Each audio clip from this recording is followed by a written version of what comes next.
As I was saying about the gun pods, I think the very earliest versions of this kit, for some reason, the two pods on the underside, each of them was molded to have a gun in it. Now, I believe that may have been corrected in the later versions of the kit, because it looks to me like only one of these actually has a gun in it, or is supposed to have a gun in it. But I could be mistaken. That'll have to wait until I actually get to the assembly portion. And if I am mistaken, then it shouldn't be too difficult to simply patch over the hole, because I believe the left side is supposed to actually have the gun in it. The right side is the ammo container. Now, looks like we're getting into the flaps. I think these are the main flaps. These are outboard flaps, horizontal stabilizers, tail fin, vertical stabilizer, whatever you want to call it. With a separately posable rudder from the looks of it. I don't know how posable it'll be, but it's a separate part, so it shouldn't be too difficult to move around. Now we're getting into, this looks like a lot of cockpit stuff. I think those are the cockpit sidewalls, cockpit floor, parts of the ejection seat, control panel. That would be the framework for the canopy, and these are the housings for the engine, which have separately molded individual flaps for additional air intake. Now, let's take a look at the nose. This is a big nose. She's got a bit of a big nose working.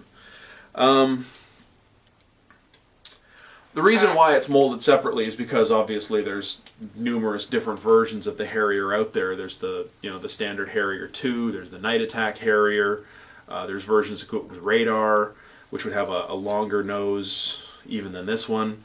Whereas this one is just a fairly standard,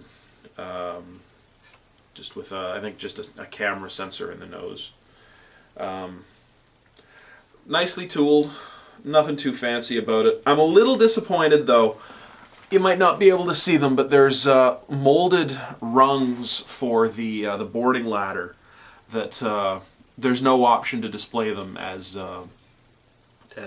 lowered for pilot entry. But it would have been pretty small, and it wouldn't be too difficult really to modify that.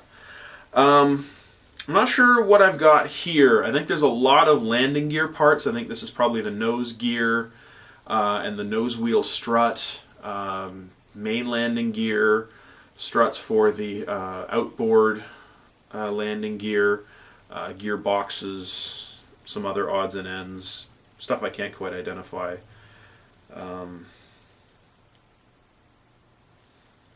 Yeah, but as with everything, lots of detail. Very well molded. This part in particular has some really nice rivet detail. You probably can't quite make it out, but some really nicely done rivet detail. But while we're on the subject of the landing gear, we've got rubber tires. Well, they're probably like, polyvinyl or whatever, but they're squishy. I understand a lot of modelers don't like using rubber tires because they're difficult to make them bulge realistically, but I'm not too picky. Plus, it's one less thing to paint. Okay, now look at a little bit of the armament. I believe these are the Sparrow missiles. There's 2 of them. They look, fairly well accurate and well designed. In fact, these are the missiles that the terrorist was hanging off of at the end of the movie. So, if I were to do the diorama that way, these would be a major focal point of the diorama. Okay, now we're getting into the engine. There we've got like the whole housing, top and bottom halves. It's a big engine. The intake fan. my biggest flaw so far with this entire model is with the intake fan. I don't know if you can make it out, but there's two big ejector pin marks, huge ejector pin marks on either side of the fan that'll have to be dealt with. I don't know why they couldn't have like molded this the other way and had the pin marks on this side where you couldn't see them, but you know, I'm sure they had their reasons. I'm not privy to all the details of how injection molding works, so I'm sure there was a reason for it. And more armament, 2 runners of bombs. I believe these are the laser-guided bombs. I'm not an expert on bombs. I'm not an expert on bombs. I'm just starting to learn the various nomenclature, but I think that those are paveway bombs. But again, don't quote me. Fuel tanks. 2 external fuel tanks. Not much to say. Fairly plain, not too many panel lines, but they're big.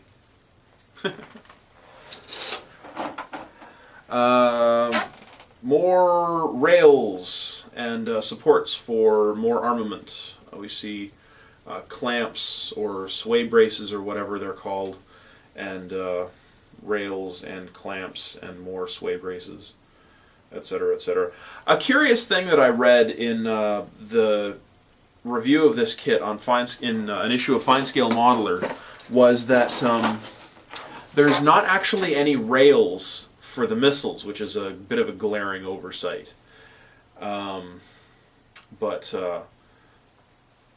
I'll have to wait and see until I get a little bit closer and do into actually building this thing. Now we're getting pretty close to the end. We're getting to, this is the last of the armament. 2 more identical runners with more bombs and the Maverick missiles, and some other fins and odds and ends relating thereto. And last but not least, we've got some more engine parts.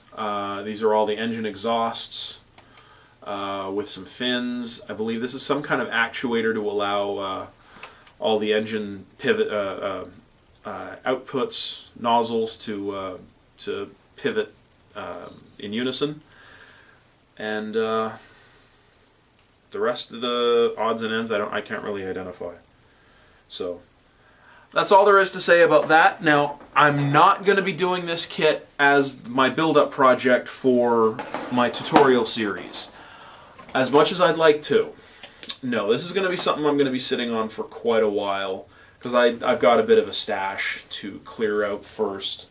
But the actual model I will be doing as part of my build-up, I'm not quite ready to reveal that. That'll be showing up in episode 6, which I hope to have ready to post by middle of next week.